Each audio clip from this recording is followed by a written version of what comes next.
Thailand announced on December 9 that it was taking military action to expel Cambodian forces it says have crossed into Thai territory, vowing to restore control along its frontier.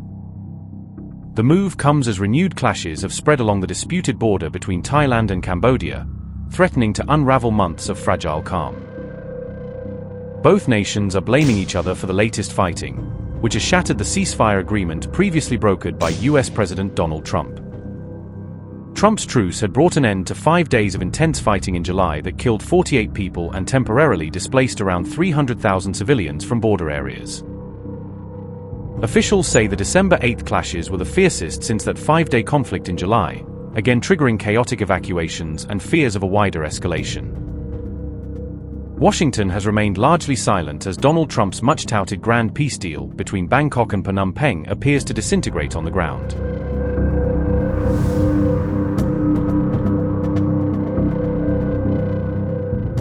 Cambodia's defense ministry said that 2 civilians were killed overnight in the latest shelling, bringing the overall death toll from the renewed clashes to 6.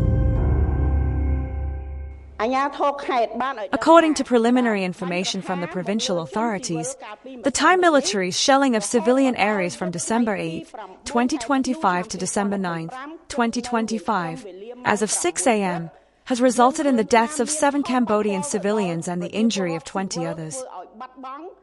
The Ministry of National Defense and the Royal Cambodian Armed Forces of Cambodia would like to express our unwavering support for the Cambodian government in its negotiations to seek the safety and security of the Cambodian people in accordance to the international law.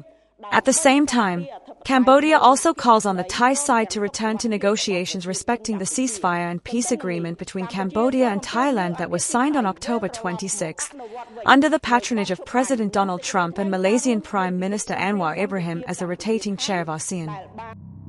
Thailand has also reported that a Thai soldier was killed in the most recent bout of border violence between the two neighbors. The Thai Navy claimed that Cambodian forces had entered Thai territory in Trat Province, a coastal region along the Gulf of Thailand.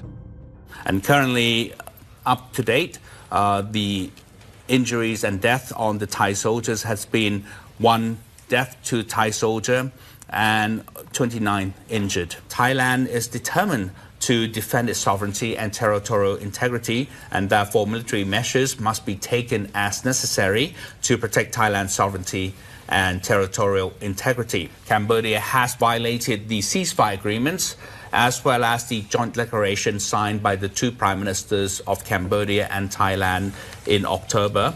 And of course, with that violation, we have to resort and of course to suspend the suspension of the joint declaration. And of course, with all these violations that have resulted in the clash that has taken place in the past 2 days also.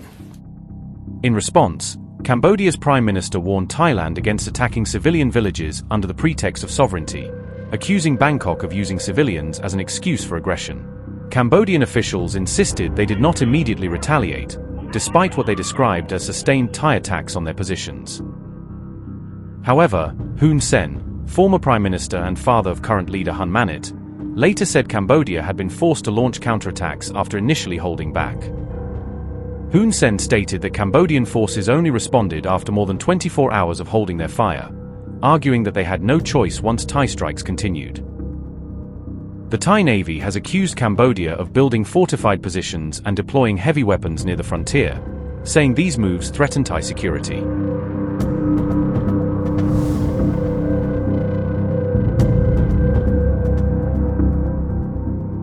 Thailand and Cambodia have contested their 817-kilometer land border for more than a century, with many sections still poorly demarcated and heavily disputed.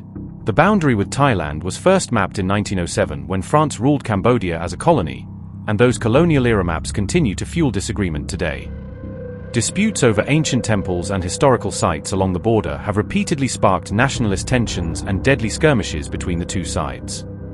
The rising death toll and large-scale evacuations are rekindling regional fears that the current flare-up could spiral into a broader war if diplomacy fails.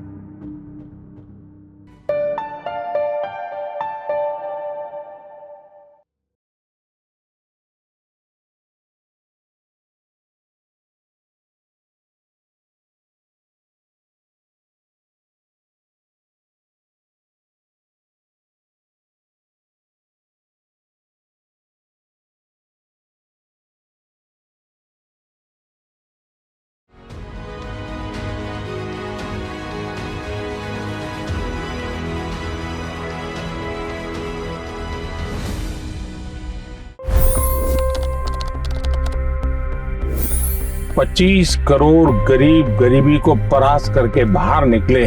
For the good of our nation, let's work together and let's truly make America great again. The fastest news breaks. Requested PM saying that look, you will have to speak to Putin and to Zelensky. The biggest newsmakers. The relationship with India is probably the most important bilateral relationship the US will have for the rest of this century. The capital delivered quite an election result today. Expert analysis. The million-dollar question today is how to stop this dance of death. Ground reports. I'm standing at the crossroad of the Kumbh Mela. Behind me are more than 100 entry ghats. Long-form interviews. Exclusionary politics is reflected in Manipur case as well. You don't bother because this is a small state. Deep dive into burning issues. It's often said DRC could be the richest country in the whole world. It's because of what sits underneath. Why exactly did the US topple the Sheikh Hasina government? HD videos. We don't just break news, we break it down.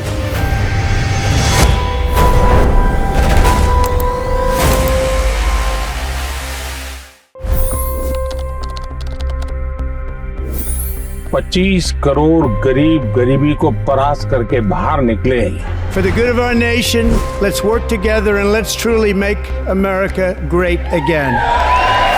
The fastest news breaks. Requested PM saying that look, you will have to speak to Putin and to Zelensky. The biggest newsmakers. The relationship with India is probably the most important bilateral relationship the US will have for the rest of this century. The capital delivered quite an election result today. Expert analysis. The million-dollar question today is how to stop this dance of death. Ground reports. I'm standing at the crossroad of the Kumbh Mela. Behind me are more than 100 entry ghats. Long-form interviews. Exclusionary politics is reflected in Manipur case as well. You don't bother because this is a small state. Deep dive into burning issues. It's often said DRC could be the richest country in the whole world. It's because of what sits underneath. Why exactly did the US topple the Sheikh Hasina government? HD videos. We don't just break news, we break it down.